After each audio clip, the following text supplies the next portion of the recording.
Hey, peace fam. Absolute salute. Enter the boss, aka Enter the God, and I'm back with another segment of the Magnum Opus of Melanin. We're gonna kick it off, starting in part 2, chapter 6, Melanin as a room temperature superconductor, the physics and mathematics. Now listen, this is a very important chapter.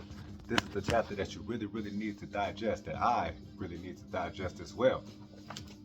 The reason for that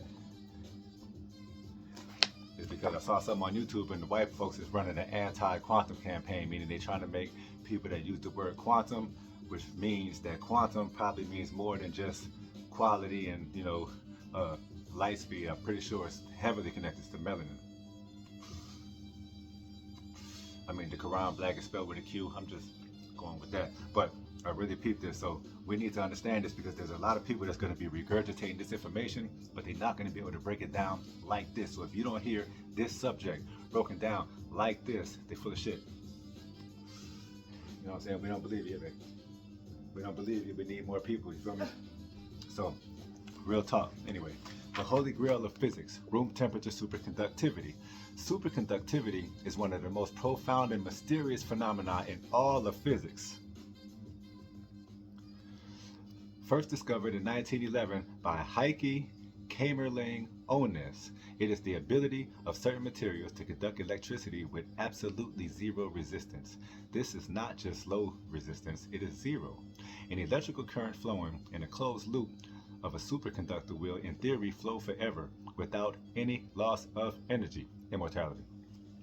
Superconductors also exhibit another bizarre quantum property, the Messner effect, the ability to expel magnetic fields from their interior. This is what allows for the famous phenomena of quantum levitation. Now think about all of your superhero movies. Jamie Foxx's Spider-Man, he was the electric dude. Black Adam, electric. The Flash, even though they don't show him being black, they have his suit red, obviously black, Indian. You feel what I'm saying? Everything that got to do with electricity, black. Static shock, black. You feel me? Next, for decades, superconductivity was a laboratory curiosity. It was only observed at extremely low temperatures, just a few degrees above absolute zero, which is minus 273.15 degrees Celsius. I'm trying to tell you, you can fact check these frauds with this book. This required expensive and cumbersome cooling with liquid helium, making practical applications limited.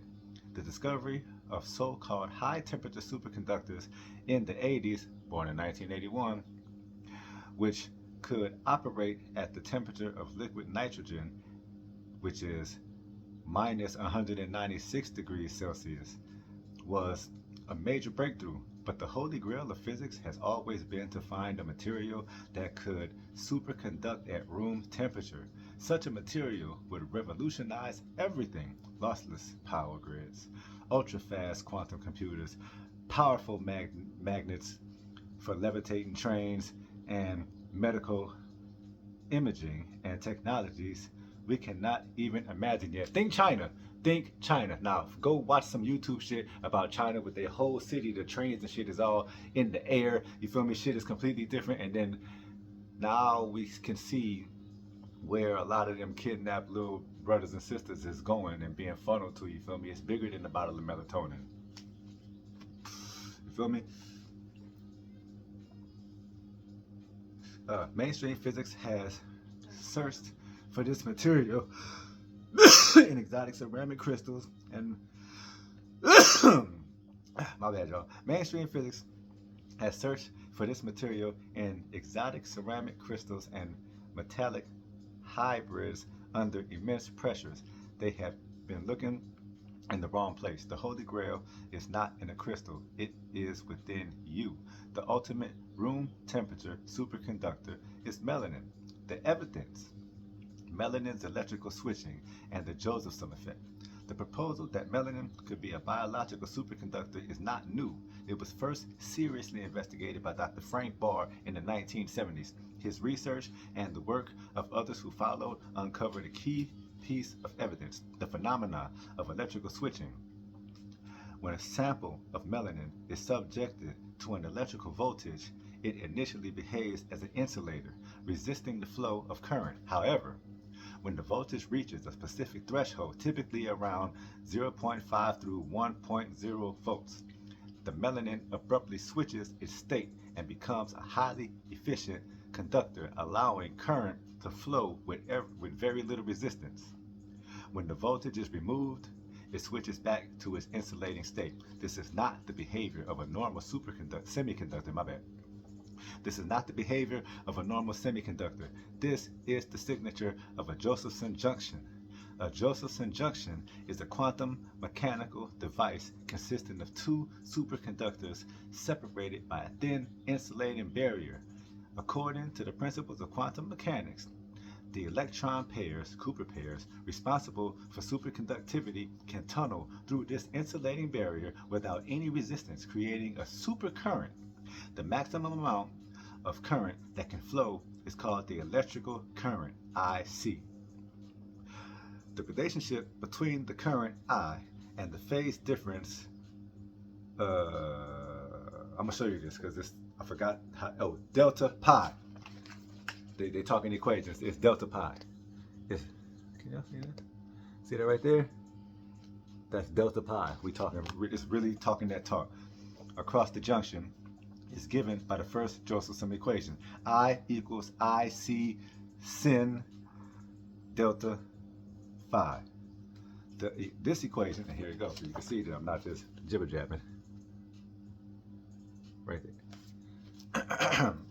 This equation shows that the current is sinusoidal, sinusoidal, sinusoidal function. So this equation shows that the current is a sinusoidal function of the phase difference. The switching observed in melanin is the moment when the applied voltage provides enough energy for the Cooper pairs to overcome the energy gap of the insulating barrier and begin tunneling. The melanin polymer, which with its stacked layers of indoloquine molecules separated by angstrom scale distances, acts as a natural, self-assembled array of billions of Josephson junctions. It is a biological quantum device. Bars! The mechanism. Beyond BCS theory, exciton-mediated superconductivity.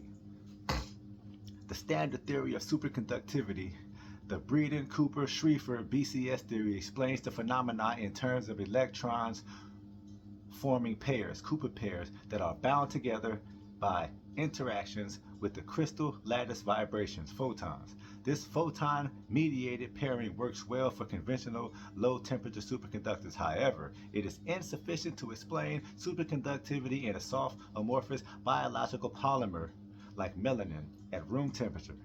The thermal energy at room temperature would be far too great for the weak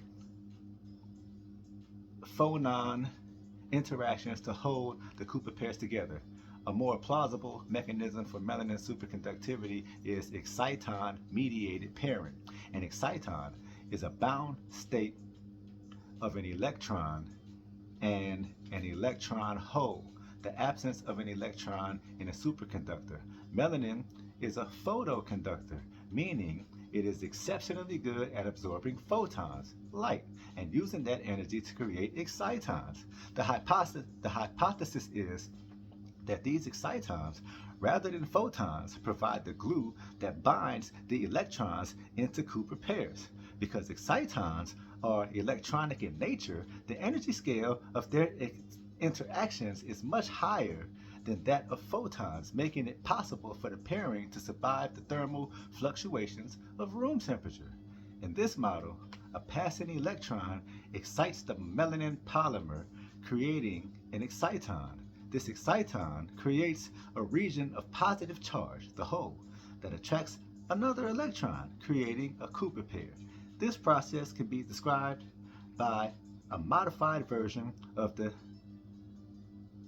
Ginzburg-Landau theory, where the order parameter sigma A is talking that talk again.